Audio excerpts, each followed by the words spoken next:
नमस्कार दोस्तों, स्वागत है आपका आपके अपने चैनल वॉइस इंस्पायर्ड पर। बुद्ध के शिष्यों में एक शिष्य था अनाथ पिंडक। वह धनी व्यक्ति था। उसका यह नाम इसलिए पड़ गया था कि वह रोज़ सुबह सुबह अपने घर के बाहर अच्छा अच्छा भोजन बनाकर बैठ जाता था।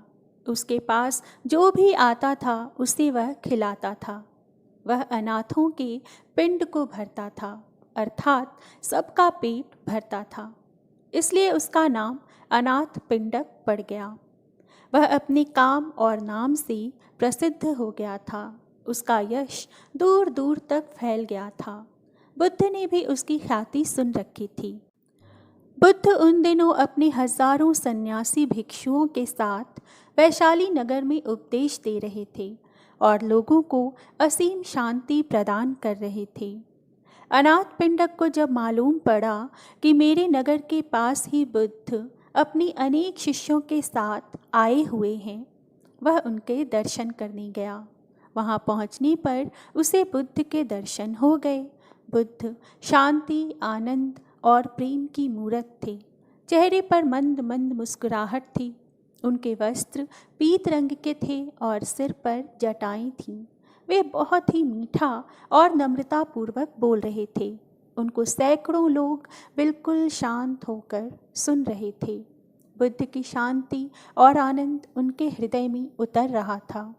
सत्संग समाप्त हुआ।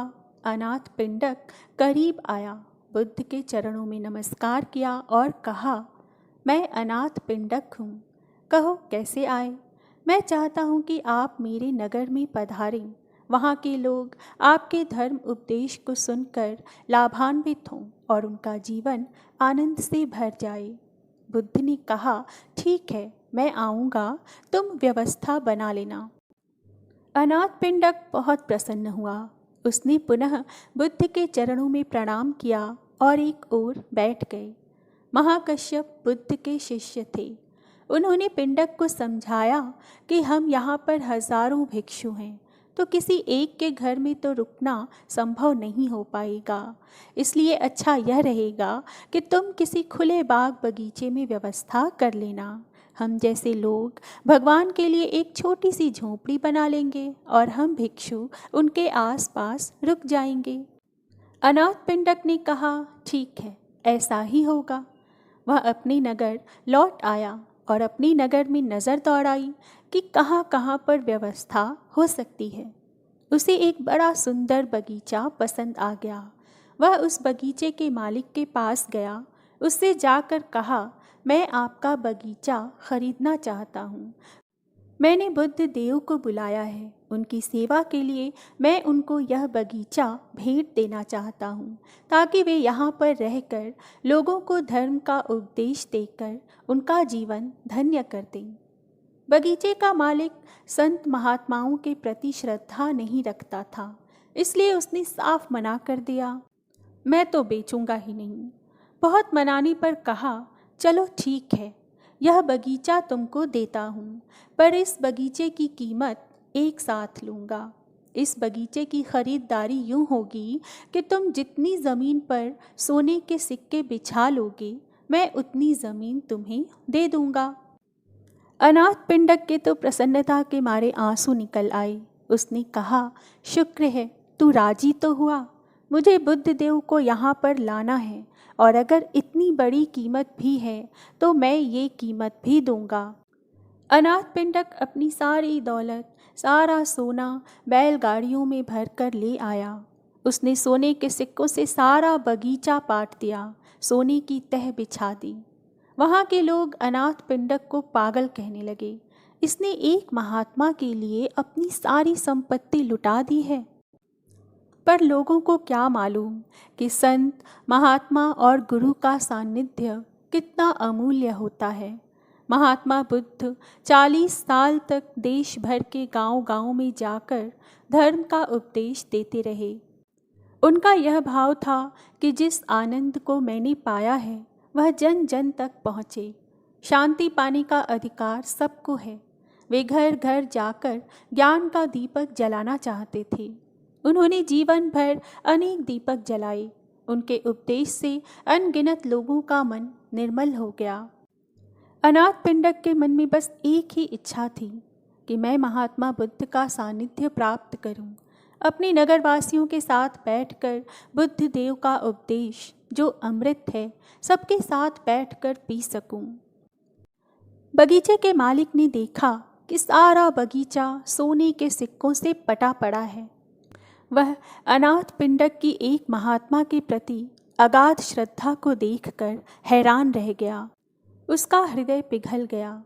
श्रद्धा की बुझी हुई ज्योति जल उठी। उसने मन में कहा, मैंने बहुत ही गलत किया है। उसने हाथ जोड़कर अनाथ पिंडक से कहा, आप इन सारे सोने के सिक्कों को उठा लीजिए, मुझे धन नहीं चाहिए। इस सारे बगीचे को आप मेरी ओर से उपहार समझ लें। अनाथ पिंडक ने कहा, अब तो वचन हो चुका है और अब मैं अपने वचन से नहीं गिरूंगा। अब तो तुम सारी स्वर्ण मुद्राएं उठा लो, मैं इस धन को स्वीकार नहीं करूंगा। ऐसा सुनकर बगीचे के मालिक ने अनाथ पिंडक के चरण पकड़कर कहा, आप मुझे माफ़ करें, मैंने आपके साथ जो व्यवहार किया है वह ठीक नहीं था। आज मैं पछता रहा हूँ और मुझे स्वयं पर ग्लानि हो रही है। अनाथ पिंडक को उस पर दया आ गई। उसने उसको एक उपाय सुझाया कि महात्मा बुद्ध जब कुछ समय बाद धर्म उपदेश की वर्षा करके दूसरे गांव जाएं, तो तुम वहां पर जाकर उनकी और उनके सारे शिष्य के रहने की व्यवस्था करना। धन के लोभ से सत्संग का लोभ कहीं अधिक श्रेष्ठ होता है। गौतम को घर छोड़े 7 साल बीत चुके थे। वे राजगृह में प्रवचन करते थे। उनके पिता राजा शुद्धोधन ने 1 वर्ष के भीतर 10 दूत उनके पास भेजे थे कि एक बार दर्शन दे दो। वे कपिलवस्तु पहुँचे। उनके साथ उनके दोनों प्रिय शिष्य सारिपुत्र और मौदगल्याण भी थे। वही दोनों शिष्य जिनकी अस्थियां सांची के दूसरे स्तूप से मिली थीं। उन्होंने कपिलवस्तु के दक्षिणी छोर से भिक्षाटन शुरू किया। संघ के सैकड़ों लोग उनके साथ थे। उन्हें देखने पूरा नगर उमड़ पड़ा था। अपने प्रिय राजकुमार को भीख मांगता देख लोग रो पड़े थे। राजा को पता चला तो वे अपने बेटे को देखने सड़क पर आ गए। बहुत आग्रह करने के बाद शाक्य मुनि ने राजा पिता का निमंत्रण स्वीकार किया और राजभवन में गए। राजा ने संघ के अन्य भिक्षुओं को भवन के विशेष परिसर में ठहराया। जब शुद्धोधन शाक्य मुनि का हाथ पकड़कर चल रहे थे तो अवश्य ही उनके चेहरे पर पिता होने का वह भाव आया होगा जो पुत्र का मार्गदर्शन होने के नैसर्गिक अधिकार से भरा होता है। खुद शाक्य मुनि इस अधिकार में हस्तक्षेप नहीं कर सकते थे। भवन में राहुल की माता यशोधरा के पास भी तुरंत यह संदेश पहुंचा कि गौतम लौट आए हैं। वे जाएं और अपने पति से मुलाकात करें। लेकिन यशोधरा ने इनकार कर दिया। गौतम उसे छोड़ कर गए थे। आज लौटे हैं तो वह क्यों जाए भला उनका सत्कार करने। यशोधरा ने संदेश भिजवाया, यदि एक पल के लिए भी आर्यपुत्र ने मुझ में कोई गुण देखा हो तो वे स्वयं इस कक्ष तक आएंगे जहाँ से वे आधी रात बिना बताए चले गए थे। तथागत राहुल माता का संदेश पाकर उनके कक्ष की ओर बढ़े।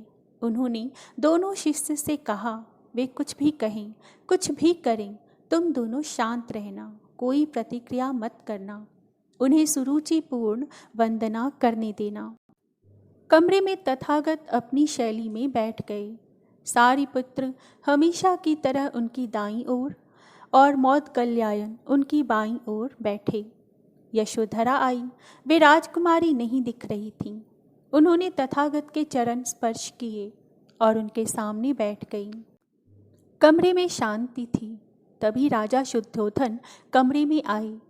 बेटे बहू को आमने सामने देख उन्होंने बेटे से कहा, भंते, यशोधरा ने जब सुना आपने काषाय वस्त्र धारण किया है तो उसने भी काषाय वस्त्र पहन लिए। उसने जब सुना आप एकाहारी हो गए हैं वह भी एकाहारी हो गई।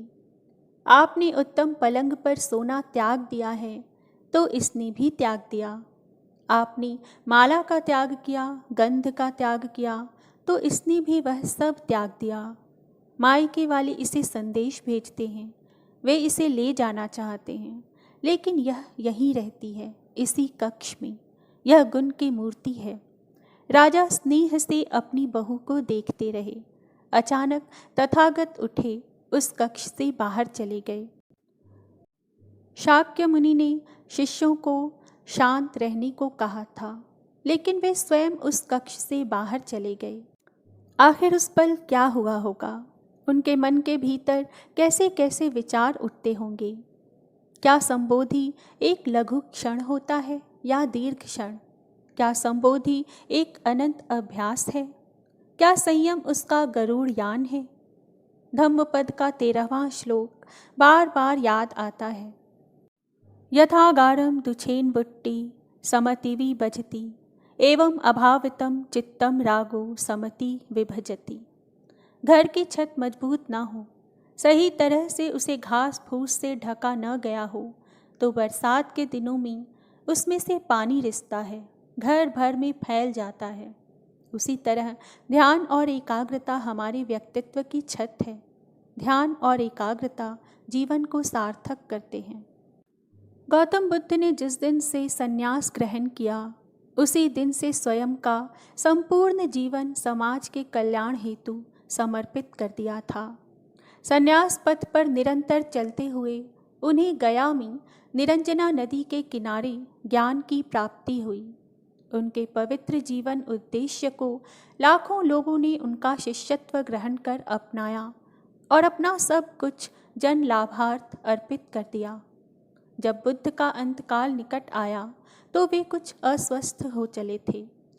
इस कारण लोगों से भेंट करना उन्होंने बंद कर दिया था। उनके शिष्य 24 घंटे उनकी परिचर्या करते और किसी भी बाहरी व्यक्ति को उनसे नहीं मिलने देते थे। उन सभी को बुद्ध के स्वास्थ्य की बहुत चिंता थी। ऐसे समय एक दिन सुभद्र वहाँ आए और बुद्ध के शिष्यों से आग्रह किया कि बुद्ध से मुझे मिलने दिया जाए, क्योंकि उनसे भावी परिस्थितियों के विषय में आवश्यक चर्चा करनी है। शिष्यों ने बुद्ध की अस्वस्थता के बारे में बताकर सुभद्र को अंदर जाने से रोक दिया। बुद्ध ने जब यह चर्चा सुनी तो उन्होंने सुभद्र को अंदर बुलाया और अपने परम शिष्य आनंद से कहा, मैं भले ही अस्वस्थ हूँ, किंतु लोक मंगल की भावना से मेरे पास आए सुभद्र से न मिलूं तो अपना जीवन सार्थक कैसे कर पाऊंगा। सुभद्र बुद्ध की ऐसी श्रेष्ठ भावना देखकर श्रद्धा से अभिभूत हो गए। बुद्ध ने उनकी सभी शंकाओं का समाधान किया। बुद्ध से हुई इस भावपूर्ण भेंट से सुभद्र इतना प्रभावित हुए कि अपना सर्वस्व त्याग कर भिक्षु बन गए और बौद्ध धर्म के प्रचार में भरपूर योगदान दिया। बुद्ध के अंतिम शिष्य सुभद्र ही थे। वस्तुतः यदि जीवन में लोक मंगल की भावना को जिएं तो सामाजिक कल्याण सही अर्थों में साकार हो उठता है। बौद्ध धर्म का आज समूचे विश्व में पुनः प्रचार और प्रसार हो रहा है। संभवतः भारतीय धर्मों में बौद्ध धर्म के ही अनुयायियों ने सर्वप्रथम विदेशों में अपने शास्त्र के उपदेशों के प्रचार प्रसार के लिए दुर्गम पर्वतीय क्षेत्रों और सागर पार की यात्राएं की। एक ओर तिब्बत, चीन, जापान तो दूसरी ओर सुदूर पूर्व एशिया के देशों सहित दक्षिण में श्रीलंका तक बौद्ध भिक्षु भगवान बुद्ध के संदेशों को जन जन तक पहुंचाने के लिए स्वदेश से बाहर निकले। उत्तर पश्चिम में वे अफगानिस्तान और उससे आगे भी पहुंचे। आज से लगभग 2500 वर्ष पूर्व बुद्ध देव का जन्म और उनके द्वारा चलाई गए धर्म का उत्थान कोई आकस्मिक घटना नहीं थी। वस्तुतः बौद्ध धर्म उस विचारधारा का स्वाभाविक परिणाम था जो कर्मकांड, हिंसायुक्त यज्ञ के आडंबर और पुरोहितवाद के विरुद्ध पहले से ही बहती आ रही थी। तत्कालीन समाज एक प्रकार से बौद्धिक संकट से ग्रस्त था। जनसाधारण की कठिनाई यह थी कि यज्ञ को छोड़कर उसके आगे धर्म का कोई और मार्ग था ही नहीं, किंतु समाज प्रायः यज्ञ के विरुद्ध होता जा रहा था। और सामान्य गृहस्थ भी यह महसूस करने लगे थे कि यज्ञों के आलोचक सच ही तो कह रहे हैं। उधर उपनिषदों से जो ज्ञान आ रहा था उस तक सामान्य जन की पहुंच नहीं थी। ऐसी स्थिति में जनता किसी ऐसे धर्म की प्रतीक्षा में थी जो जटिल न होकर सुबोध हो, आडंबर से मुक्त होकर सुगम हो। जनता किसी व्यावहारिक धर्म की तलाश में थी और बुद्ध देव ने वही उसे दिया। लगभग 12वीं शती तक बौद्ध धर्म भारत में बना रहा। नालंदा, विक्रमशिला, तक्षशिला के विश्वविद्यालयों में देश एवं विदेशों के लोग बौद्ध धर्म का अध्ययन करते थे। उसी काल में बौद्ध धर्म का दुर्गम तिब्बत सहित चीन, जापान, बर्मा, थाईलैंड, श्रीलंका आदि में व्यापक प्रचार हुआ। भगवान बुद्ध के महापरिनिर्वाण के पश्चात 477 ईसा पूर्व राजगृह में हुई एक सभा में भगवान बुद्ध के प्रवचनों को लिपिबद्ध किया गया। 100 वर्षों बाद 377 ईसा पूर्व में वैशाली में इसी विषय पर पुनः एक सभा हुई। 136 वर्षों बाद अर्थात 241 ईसा पूर्व में पाटलिपुत्र में आयोजित तीसरी सभा में त्रिपिटकों में बौद्ध धर्म के दर्शन, सिद्धांतों और नियमों को प्रामाणिक रूप दिया गया। भगवान बुद्ध ने क्लेशों के नाश हेतु 84,000 धर्म स्कंधों का उपदेश दिया था। उनके अनुसार आचरण करने से समस्त क्लेशों से मुक्ति संभव हो जाती है। इन धर्मों को संक्षेप में 12 भागों में बांटा गया है। ये द्वादशांग धर्म प्रवचन कहलाते हैं। उन 12 भागों को यदि और संक्षिप्त किया जाए तो वे 3 पिटकों में समाविष्ट हो जाते हैं। वे 3 त्रिपिटक हैं, विनय पिटक, सुत्त पिटक और अभिधम्म पिटक। त्रिपिटक पाली भाषा में लिखे गए हैं। विनय पिटक में भिक्षुओं के लिए भगवान बुद्ध द्वारा निर्देशित आचार संकलित हैं। सुत्त पिटक में 5 निकायों में बौद्ध धर्म के सिद्धांत और भगवान बुद्ध की संगोष्ठियाँ संकलित की गई हैं। अभिधम्म पिटक में दार्शनिक चर्चाएं और धर्म विश्वास वचन संकलित हैं। इन त्रिपिटकों में संकलित बुद्ध वचन त्रिपिटक बुद्ध वचन कहलाते हैं। बौद्ध धर्म को समझने के लिए त्रिपिटकों का अध्ययन आवश्यक है। अपनी कृति बौद्ध सिद्धांत सार में परम पावन दलाई लामा लिखते हैं, भगवान बुद्ध के समस्त उपदेशों का सार 3 शिक्षाएं हैं: अधिशील शिक्षा, अधिसमाधि शिक्षा एवं अधिप्रज्ञ शिक्षा। उनकी 3 शिक्षाओं में अधिशील शिक्षा सर्वप्रथम मानी गई है। आचार्य नागार्जुन के अनुसार जैसे पृथ्वी संपूर्ण लोकों का आधार होती है, उसी तरह यह भी समस्त गुणों का आधार होती है। त्रिपिटकों के सारे तत्वों का इन तीनों शिक्षाओं में समावेश हो जाता है। बौद्ध धर्म का मूल है प्रतीत्य समुत्पाद। इसका अर्थ है प्रत्ययों से उत्पत्ति का नियम। कहा जाता है सम्यक संबोधि प्राप्त करते समय ही भगवान बुद्ध को इस महान सत्य का साक्षात्कार हुआ था। भगवान बुद्ध इसे अत्यंत महत्वपूर्ण मानते थे। धर्म और प्रतीत्य समुत्पाद की एकता दिखाते हुए उन्होंने कहा था, जो कोई प्रतीत्य समुत्पाद को देखता है वह धर्म को देखता है, और जो कोई धर्म को देखता है वह प्रतीत्य समुत्पाद को देखता है। भगवान बुद्ध का अभिप्राय था कि समस्त विश्व कार्य कारण परंपरा का परिणाम है। प्रत्येक घटना पूर्व घटना का परिणाम होती है। इसी प्रकार प्रत्येक वस्तु से दूसरी वस्तु उत्पन्न होती है। सभी वस्तुएं सापेक्ष हैं, वे क्रमशः नष्ट और उत्पन्न होती रहती हैं। इस भांति कार्य कारण परंपरा का प्रवाह चलता रहता है। यही जगत है, यहाँ नित्य कुछ भी नहीं। भगवान बुद्ध चेतना को मानते हैं, लेकिन वह स्थायी नहीं है। 5 स्कंधों अर्थात रूप, वेदना, विज्ञान, संस्कार और संज्ञा का संघात ही आत्मा है।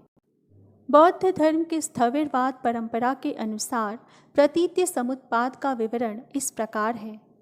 अविद्या के प्रत्यय से संस्कार, संस्कारों के प्रत्यय से विज्ञान, विज्ञान के प्रत्यय से नाम रूप, नाम रूप के प्रत्यय से षडायतन, षडायतन के प्रत्यय से स्पर्श, स्पर्श के प्रत्यय से वेदना, वेदना के प्रत्यय से तृष्णा, तृष्णा के प्रत्यय से उपादान, उपादान के प्रत्यय से भव, भव के प्रत्यय से जाति जन्म, जाति के प्रत्यय से जरा मरण, शोक, परिदेव, दुख, दौर्मनस्य।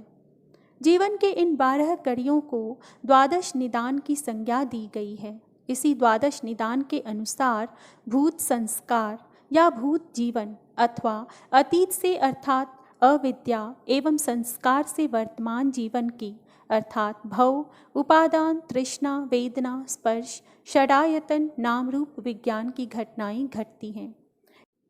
ये 8 निदान अथवा अंग भव कहलाते हैं। जन्म लेने को जाति की संज्ञा दी गई है और जन्म के साथ ही जरा मरण और दुख जुड़ा हुआ है। प्रतीत्य समुत्पाद के अनुसार कोई भी घटना बिना किसी कारण नहीं घट सकती और यह कारण या कार्य नित्य नहीं रहता। कारण के हटते ही कार्य समाप्त हो जाता है। आत्मा अथवा अहम भाव भी क्षणिक कारणों तथा नित्य परिवर्तनशील घटनाओं के प्रवाह की संतति से होता है। प्रतीत्य समुत्पाद को जीवन के विकास का क्रम कहा गया है। उसे दुख निरोधगामी अष्टांगिक मार्ग की तात्विक व्याख्या बताया गया है। प्रतीत्य समुत्पाद यह बताता है कि प्राणी किस प्रकार अविद्या के कारण नाना अनुभवों और चेतनाओं की अवस्था में भ्रमण करता है। दुख का आधिक्य ही प्राणी को दुख निरोध की ओर ले जाता है। एक बार भगवान बुद्ध किसी यात्रा पर जा रहे थे। उनका परम प्रिय शिष्य आनंद भी उनके साथ था। चलते चलते दोपहर हो गई तो बुद्ध एक घने वृक्ष के नीचे जाकर बैठ गए। आनंद भी पास में ही बैठ गया। कुछ देर बाद बुद्ध को प्यास लगी। उन्होंने आनंद को पानी लाने के लिए कहा। आनंद ने आसपास घूमकर देखा तो कोई कुआं, तालाब या नदी नहीं दिखाई दी। एक नाला अवश्य दिखाई दिया जिसमें पहाड़ों से बहने वाले झरने का पानी बह रहा था। थोड़ी देर पहले ही कुछ बैलगाड़ियां वहां से होकर गुजरी थीं, जिनके पहियों के कारण कीचड़ व धूल से पानी गंदा हो गया था। आनंद ने यह दृश्य देखा तो वह खाली हाथ लौट आया। उसने बुद्ध को इस विषय में बताया और यह कहा कि मैं नदी खोजकर वहाँ से पानी ले आता हूँ। यह सुनकर बुद्ध ने कहा, आनंद, पानी नाले से ही लाओ। आनंद ने बुद्ध की बात मान ली। वह नाले पर पहुँचा, किंतु उसने देखा कि पानी अब भी अस्वच्छ है। उसे ऐसा पानी बुद्ध के लिए लाना कदापि उचित नहीं लगा। वह बुद्ध से आकर बोला, भंते, वह अस्वच्छ जल आपके पीने योग्य नहीं है। मैं अभी दौड़कर नदी से पानी ले आता हूँ। किंतु बुद्ध ने पुनः उसे नाले का पानी लाने के लिए भेजा। इस बार जब आनंद नाले पर गया तो उसने देखा कि पानी में जो कीचड़ व धूल की गंदगी थी वह नीचे बैठ गई है और पानी निर्मल हो गया है। वह प्रसन्न हो बुद्ध के लिए पानी ले आया। तब बुद्ध ने कहा, आनंद, व्यक्ति के लिए धैर्य रखना बहुत ज़रूरी है। बिना धैर्य धारण किए निर्मलता प्राप्त नहीं होती। वस्तुतः धैर्य का फल सदैव मीठा होता है, इसलिए विपरीत स्थितियों में भी धैर्य बनाए रखें। गौतम बुद्ध ने बहुत से अज्ञानी लोगों को सम्यक दृष्टि प्रदान की थी। तब की बात है, कौसाम्बी में एक ब्रह्मचारी रहता था। उसे अभिमान था कि उस जैसा कोई विद्वान है ही नहीं, इसलिए अपने साथ सदैव जलती मशाल रखता था। गौतम बुद्ध ने देखा तो उससे पूछा, अरे, यह मशाल लिए क्यों घूमते हो? ब्रह्मचारी ने उत्तर दिया, सभी प्राणी अंधकार और अज्ञान में पथभ्रष्ट हैं। उन्हें रास्ता दिखाने के लिए मशाल लिए हुए घूमता हूँ। तथागत ने पूछा, क्या तुम्हें चारों प्रकार की विद्याओं, शब्द विद्या, नक्षत्र विद्या, राजविद्या व युद्ध विद्या का पूर्ण ज्ञान है? ब्रह्मचारी ने अपनी अनभिज्ञता प्रकट करते हुए मशाल फेंक कर तथागत के चरणों में मस्तक झुका दिया। उसका ज्ञान गर्व चूर हो गया। जो दूसरों को मूर्ख समझकर उनसे घृणा करता है, वह उस व्यक्ति की तरह है जो स्वयं अंधा होकर दूसरों को मशाल दिखाता घूमता है। अहंकारी कभी भी विवेकवान नहीं हो सकता और बिना विवेक के सत असत का ज्ञान नहीं हो सकता। अंततः ऐसे विवेकांत व्यक्ति को जीवन में कोई उपलब्धि प्राप्त नहीं होती, बल्कि हताशा ही हाथ लगती है।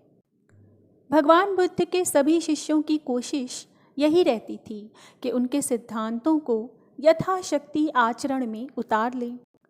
साथ रहने वाले शिष्य परस्पर एक दूसरे के आचरण पर दृष्टि रखते थे और एक के द्वारा कोई भूल होने पर दूसरा उसे टोक देता था।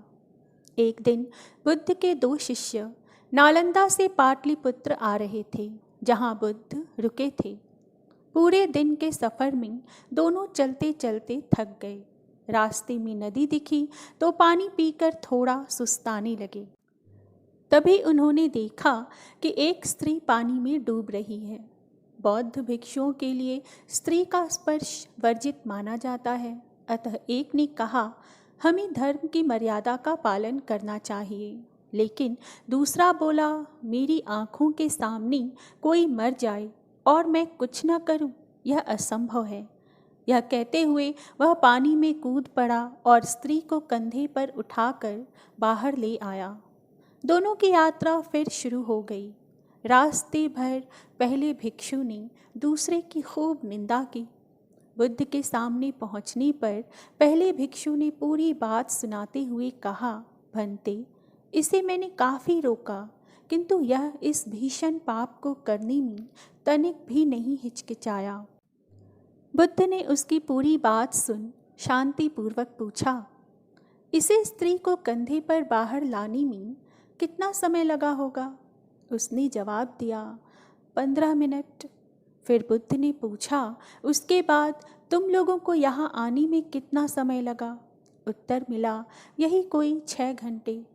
तब बुद्ध ने उसे समझाया, इसने तो उस स्त्री को 15 मिनट ही कंधे पर रखा, लेकिन तुम तो उसे 6 घंटे से अपने ऊपर बिठाए हुए हो। अब बताओ, तुम दोनों में बड़ा पापी कौन है? उस भिक्षु ने अपनी गलती जान लज्जा से सिर झुका लिया। सार यह है कि सदैव सद्विचारों और खुली सोच को प्रश्रय देना चाहिए। एक बार बुद्ध को एक शिष्य ने खाने के लिए मिठाई दी। बुद्ध ने पूछा कि इतनी अच्छी मिठाई कहाँ से प्राप्त की? पहले तो उसने झूठ बोलकर किसी मित्र का नाम बता दिया, किंतु बुद्ध को विश्वास नहीं हुआ। बुद्ध ने फिर पूछा कि सच सच बताओ कि तुमने यह मिठाई कहाँ से प्राप्त की है? बुद्ध की शक्ति के सामने वह झूठ न बोल सका। आखिर उसे सच बतलाना ही पड़ा। मैंने अमुक दुकान से यह मिठाई चुराई थी। यह सुनकर बुद्ध को दुख हुआ। उन्होंने तुरंत ही मुख में उंगली डालकर उल्टी के द्वारा सारी मिठाई निकाल दी। यह सब देखकर शिष्य रोने लगा और उसने बार बार बुद्ध से क्षमा मांगी। उसने विश्वास दिलाया कि अब मैं कभी भी चोरी नहीं करूँगा। बुद्ध ने समझाया कि चोरी करना पाप है और वह एक अपराध है। चोरी करने वाले को नरक मिलता है एवं चोरी करना अधर्म है। धर्म के 10 अंग हैं, तुम उनको अच्छी तरह समझ लो।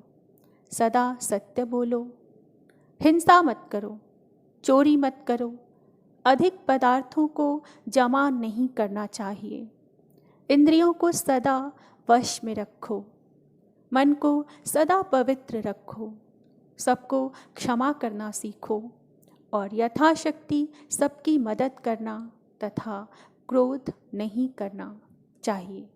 जो मनुष्य धर्म का पालन करता है वह सदा सुखी रहता है और ईश्वर उस पर सदा प्रसन्न रहते हैं।